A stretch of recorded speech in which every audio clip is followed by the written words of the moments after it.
Hello,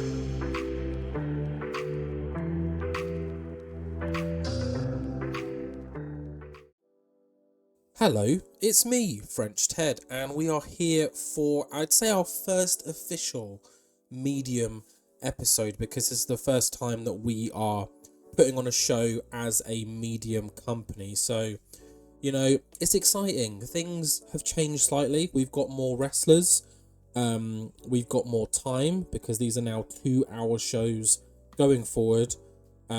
Which at first I was like, how am I going to fill 2 hours? Oh, I've had no problem filling 2 hours. I'm not going to lie. Another thing that I want to address now is our schedule says that the next episode, so our next YouTube episode, should be Clock Strikes 12.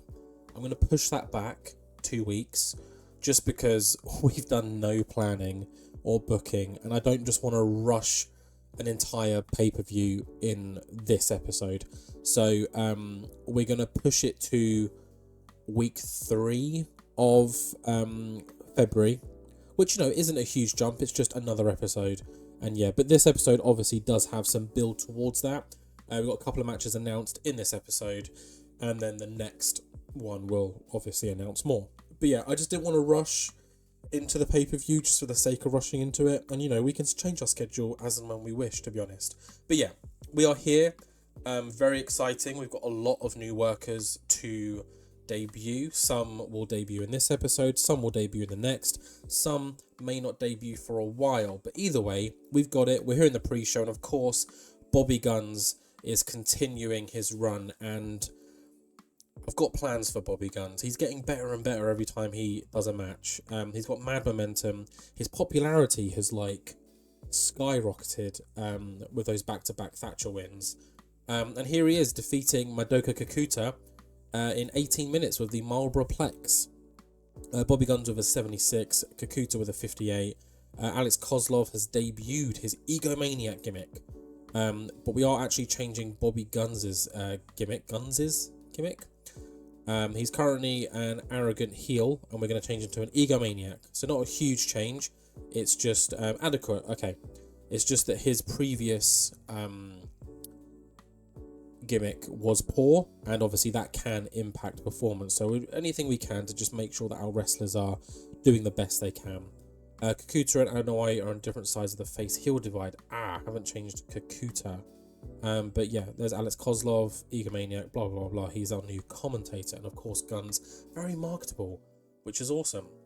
But yeah, great win for Bobby Guns. We've got 2 more pre-show matches. One of them is Will Ospreay, which I think is the next one. Let's just jump to it. Yep, Will Ospreay. That's because, he took a hiatus. He came back. We've been here before with both Drew Galloway and Joanna Anoa'i.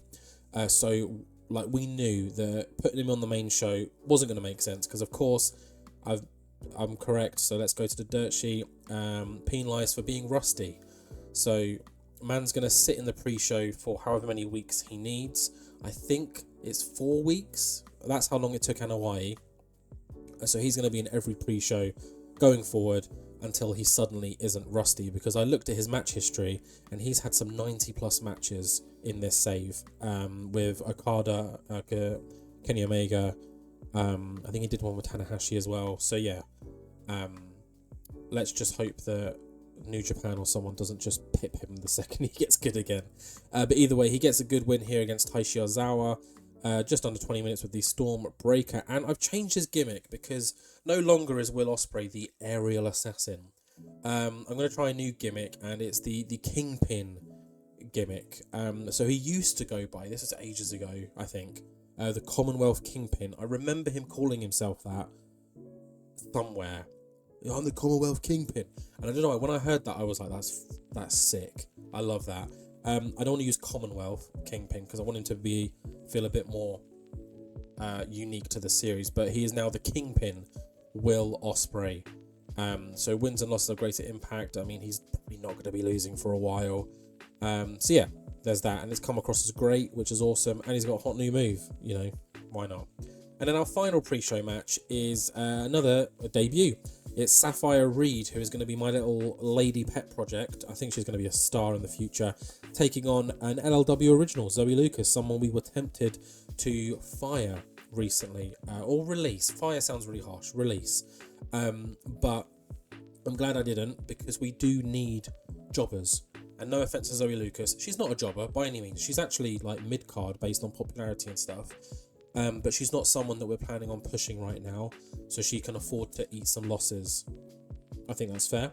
And here she does the job against Sapphire Reed, and a great win for Sapphire, just under 15 minutes. Sapphire Reed with a 57, Zoe Lucas with a 48, and she's got her radioactive gimmick.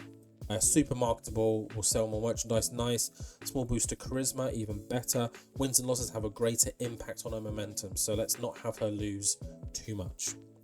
But that is it for the pre-show matches. We're now going into the main show, where we open with PAC's London's own British-only challenge. And his first opponent is Michael Oku. And in a bout that had superb wrestling, my favourite word, and a decent reaction from the crowd, PAC defeats Michael Oku in a London Zone match in 20 minutes by 2-1, making this defence number 1 of his LLW London's own championship. PAC with a 90 rated in-ring performance. Michael Oku with a 69. Definite lack of psychology on display. I'm assuming that's on this side. They've got great chemistry though, which is great to see. Match deserved better announcing. We haven't seen that before. So Alex Kozlov maybe is not doing the best. Is he an announcer? Because it could be that I've accidentally ticked announcing instead of colour commentary. That might be it. I'll check after this, and we'll see. But I hope we don't see that too much, because that does drag things down a tiny bit. But a 77 either way. Awesome start to the medium era of Lariat League wrestling, and a great title defence for PAC in his first match as the London Zone champion. Following on from this though, Megan Bain comes down to the ring and basically demands a title shot. She says, look, I've beaten the best, I've beaten former champions, I haven't had a chance one-on-one, so I'm calling it now.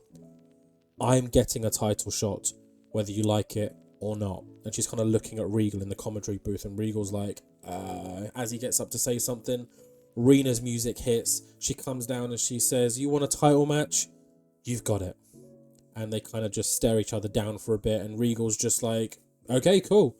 Title match happening. So at the next pay-per-view, Tale of Two Cities, I think that's what it's called, it will be Megan Bain looking to defeat Rina Yamashita for the LLW Queens Championship. So that is our first match confirmed. I mean, we knew this was going to happen. Soraya might have had something to say, but she is still currently out injured, but available for angles, just not for anything else. Following on from this though, we do have another 2 debuts in some tag team action, and it's a team of Aisha Ray and the debuting LA Taylor taking on the debuting Kira Hogan and Martina. Fun fact, before we read any of this stuff out, I said that Kira Hogan may not be available as she would prioritise AEW over us. Turns out she's prioritising us over AEW, which doesn't make sense, but we'll take it. Either way though, in a decent match, it is the team of Kira Hogan and Martina that get the win on Aisha Ray and LA Taylor, when Kira Hogan pins LA Taylor with a Face the Music. Aisha Ray carried the match in terms of in-ring performance, which is expected. One thing I've found with a lot of our wrestlers, especially if they don't come from Japan, it takes them a couple of weeks to kind of get used to our product. So for example, I'm not expecting Kira Hogan to be like in the high 60s or anything, but I can guarantee that in the next 4 episodes or so, everyone that's debuting that's getting like 50s, 60s or whatever, or low 70s, it's going to jump up soon, because it just happens. They get used to the product, and obviously momentum helps too. But either way, great win for Kira Hogan. She got a 55, Martina with a 56, Aisha with a 69, and LA Taylor with a 49. A 49 for LA Taylor isn't bad, seeing as though her popularity is like non-existent. They've got great chemistry as well, Ray and Taylor, so that's awesome to make a little mental note of. Unfortunately though, I mean, her gimmick's gone down well, but LA Taylor's gimmick has gone down as poor. Her 6 feet of fury, because she is a tall gal. That's not very good, so we might try and tweak that if we ever decide to, really push her. After this, though, we have got an announcement. William Regal announces that our main event tonight will be a number 1 contenders 4-way. Given this is a special occasion, our first 2-hour show, let's use that extra half hour to decide our new number 1 contender for Drew Galloway's LLW Kings Championship. And those 4 members are as follows. Tyler Bate, who has been ever consistent, former king of the Lariat League, and just match machine. It will also be Dan Maloney, someone who has been slowly rising in the ranks, very close to a title, and then falls at the final hurdle. Maybe this is the time for him to do that. We've got Leon Slater. Man has come out of nowhere, breaking out of boisterous behaviour, defeating Claudio Castagnoli in the London Zone tournament, and just, killing it left, right and centre. And then we have got Cara Noir. Cara Noir, who has fell at the final hurdle. I know we said hurdle again, but against Pac in the London Zone Championship. But boy, oh boy, was it a close one. So those 4 men will face each other in a 4-way match tonight to decide who will face Drew Galloway at A Tale of Two Cities. I'm very much looking forward to that match and keeping everything crossed. It's going to be a good one. But before that, though, we head back to the ring where Chuck Mambo and his new partner, I assume, TK Cooper, call out the Knights champions for a match. Chuck says, El Hijo, we've got beef. Get out here. Don't be a pussy. And face us, because the Sunshine Machine are going to kick your ass. And, of course, out comes Joe Anoa'i, just kind of laughing at Chuck Mambo and TK Cooper. He then turns and summons his boys. So out come Chaz Betts and El Hijo del Fantasma. Joe Anoa'i whispers a few things in their ears. They nod and they head down to the ring. So we're getting a non-title match here. It's going to be the Sunshine Machine of Chuck Mambo and TK Cooper taking on Chaz Betts and El Hijo del Fantasma. And annoyingly, Alex Kozlov again is knocking us down. Let's just look at TK Cooper's gimmick, cocky gimmick, super simple, straightforward. We're going to have to look at Kozlov after this. But a 91 nonetheless. I mean, it's Joanna Hawaii in an angle, so it's going to be great. But yeah, let's jump straight into this non-title tag team match. And in about that had good wrestling, 75, and a decent reaction from the crowd. It's Sunshine Machine that managed to pick up the win. TK Cooper manages to pin El Hijo del Fantasma with a belly-to-back pile driver. Oh my goodness, that sounds impressive. But yeah, they've managed to get a surprise win over our Knights, or not Knights, sorry, our LLW Knights, Chaz Betts and El Hijo del Fantasma. So, I mean, holy shit. Chuck Mambo with a 53, not the best. TK Cooper with a 61, again, not that great. And then Chaz Betts and El Hijo del Fantasma sharing, the effort with a 72. TK and Chuck have got a tag team specialist bonus, which is awesome. Apparently Joanna White and El Hijo are a great pairing, so I'll take that.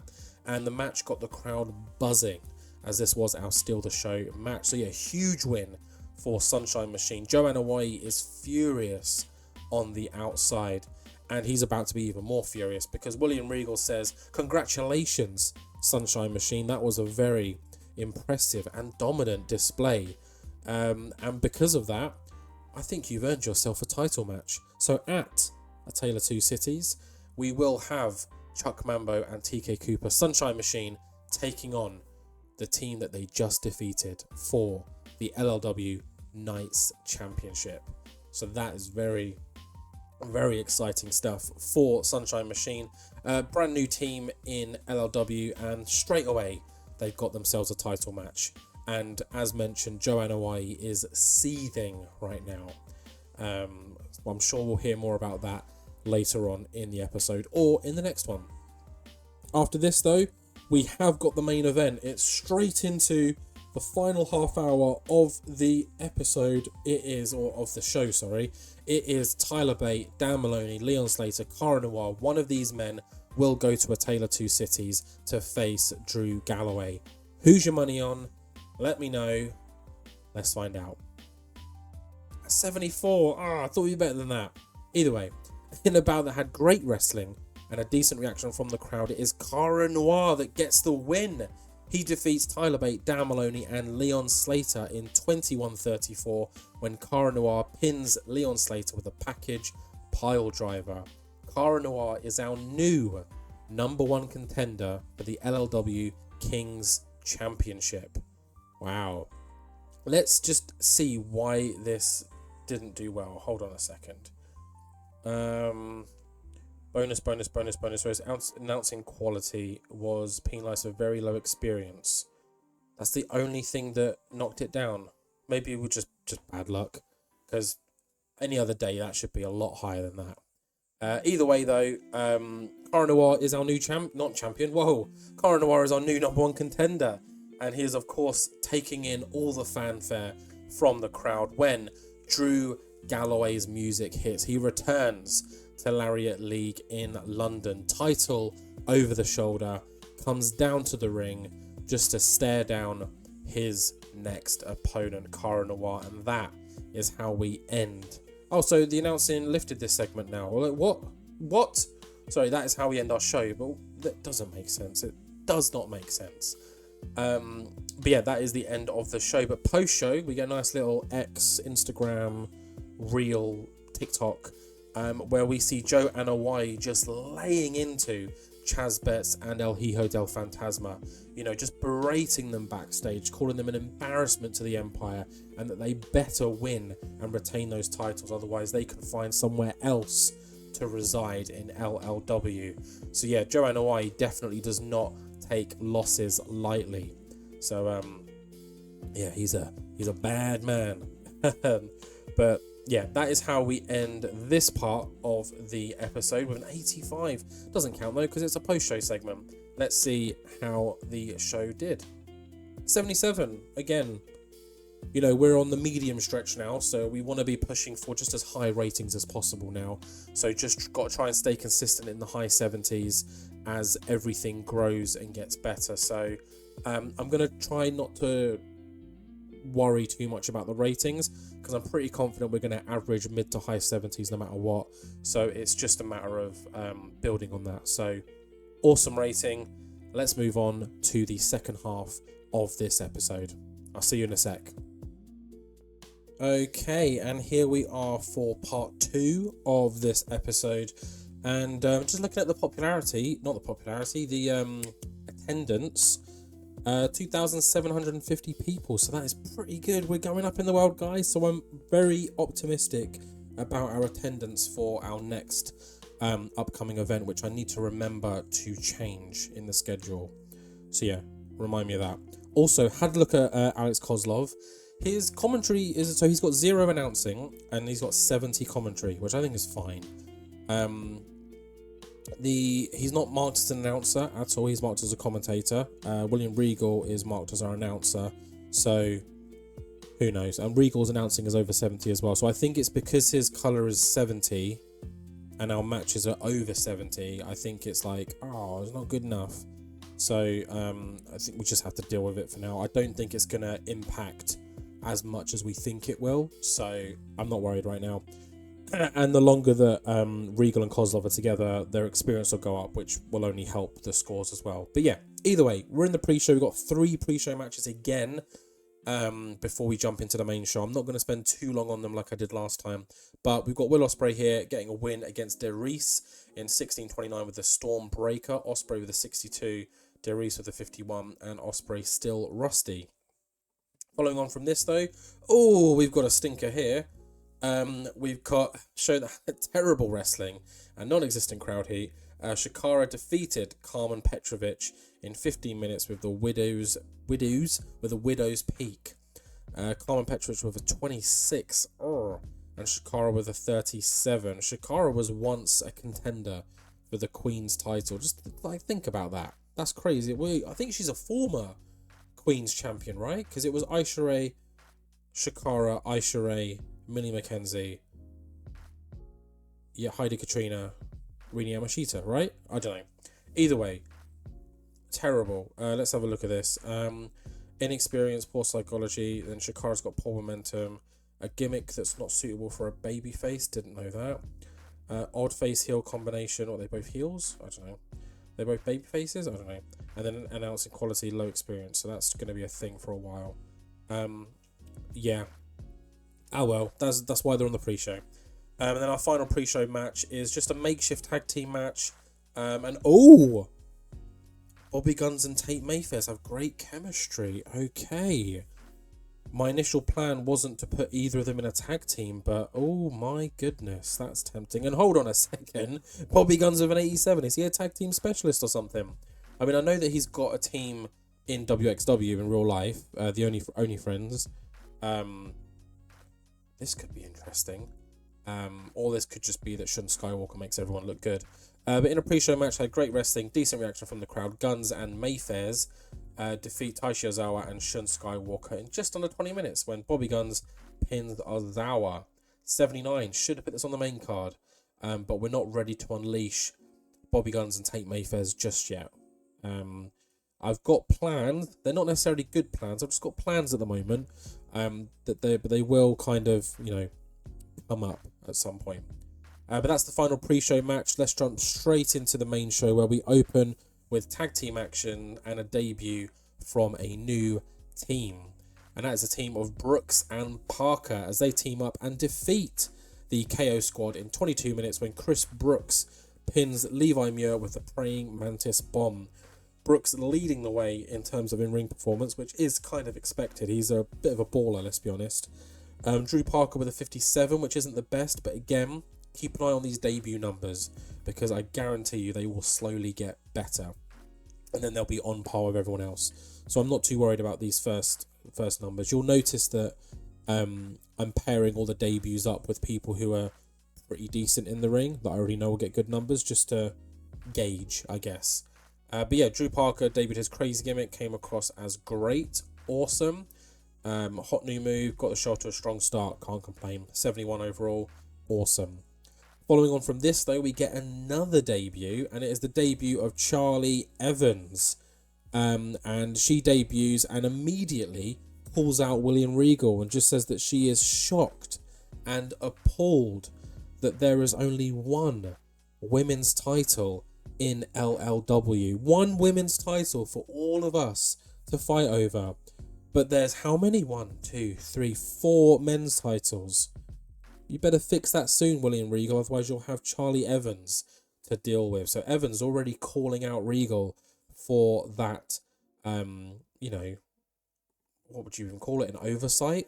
But she has debuted her violence artist gimmick because even though she's incredible in the ring, she's also like a bit of a deathmatch lady, which is awesome. So marketable gimmick, will sell more merchandise as well. Love that. Yeah, 61, and Charlie Evans is in ring action now against our resident punching bag, May Sarah. And in a bout that had good wrestling and a decent reaction from the crowd, Charlie Evans gets the win. She defeats May Sarah in 1956 with the swipe left.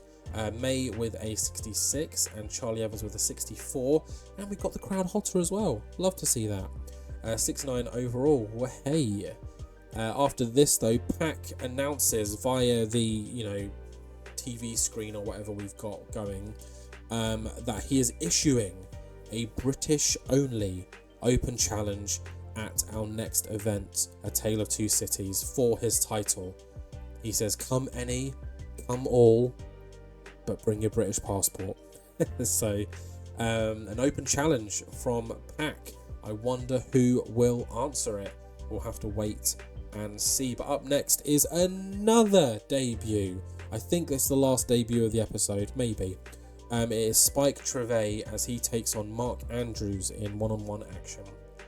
And in a decent match, Spike Trivet gets the win. He defeats Mark Andrews in 21 minutes with the last shot. Oh, this got a 68. Not very good. Lack of psychology was on display. Trivet with a 51. Oh, he's going to have to Do better than that, mate. Fucking hell. And Mark Andrews with a 77, although his high society gimmick did come across as great. So that's good, I guess. And following on from his debut win, Trivet announces that he will be accepting PAC's challenge. So everyone else, don't bother turning up. I've got it. I will take the title from PAC because he should not be representing London. If anyone should be, it should be me, Spike Trivet.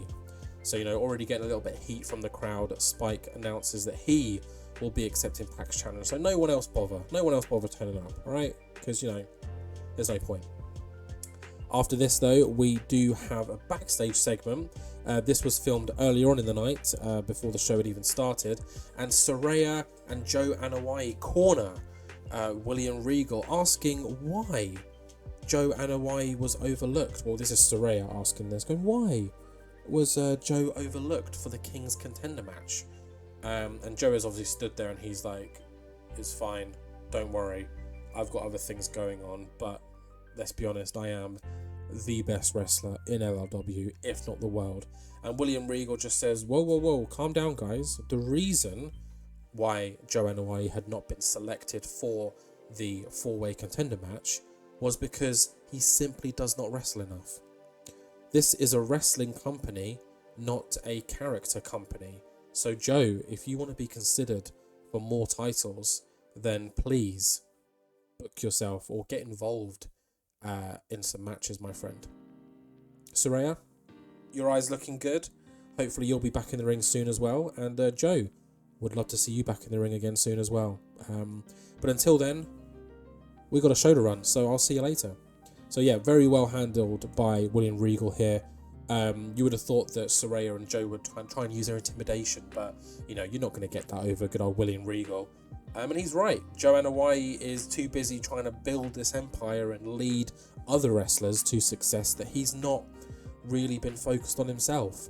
So hopefully this means that we will see more of Joe Anoa'i in the ring coming up, but we will have to wait and see.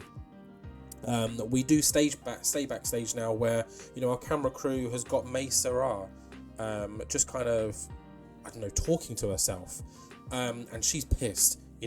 When I say pissed, I mean she's like angry, and she is tired of losing. She says she can speak English, so it's a little bit broken, but she says, I am tired of losing. No more losing in LLW. I will never lose again in LLW. And then she storms off, slams the door behind her. So yeah, May Sarah is done being the punching bag. I take that back now. She says that she is not going to lose ever again. We'll have to wait and see if that actually happens. But yeah, she does not look happy at all. So maybe a fire has been lit inside her, and we'll see a different May Sarah in the coming weeks. This does take us to our main event now, which I've kind of forgotten to tell you. It's another title match. Ricky Knight Jr. Is all up for defending his title anywhere, any place. He's made that clear. He defended against Shun Skywalker a couple of weeks ago, and he's defending it again tonight against Charlie Sterling, who's stepped up, and Ricky Knight's gone, yeah, fuck it, let's do this. So our main event, Ricky Knight Jr. taking on Charlie Sterling for the LLW Princess title. And in a bout that had good wrestling and a decent reaction from the crowd, it is Ricky Knight Jr. who defends his title and defeats Charlie Sterling with a 450 splash, making defense number 2 of his Prince's title. There was a lack of psychology again. God, this just seems to be popping up everywhere now. But Ricky Knight Jr. with an 80, Charlie Sterling with a 62. I mean, Sterling's nothing amazing. He's just going to kind of float around for the time being. A 72 overall, though, not bad. I'll take it. Ricky Knight again defending his belt and, really proving that he's a fighting champion. Celebrating with the crowd when suddenly he is attacked from behind by a hooded young man. And that hood is pulled down to reveal Colby Corino. Colby Corino has just attacked his former tag team partner, Ricky Knight Jr. And who would follow behind? Joe Anoa'i. Joe Anoa'i lifts Ricky Knight Jr.'s Princess title, takes a little look at it, smirks, and then hands it to Colby Corino.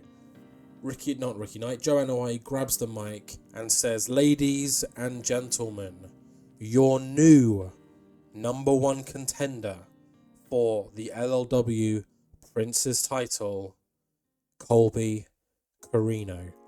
And Colby just stands over Ricky Knight's body, holding the belt, looking at it before he drops it on Ricky Knight's body and walks up the ramp with Joe Anoa'i. So it looks like Colby has joined forces with Joe Anoa'i, and the next target is Ricky Knight Jr. and his Prince's title.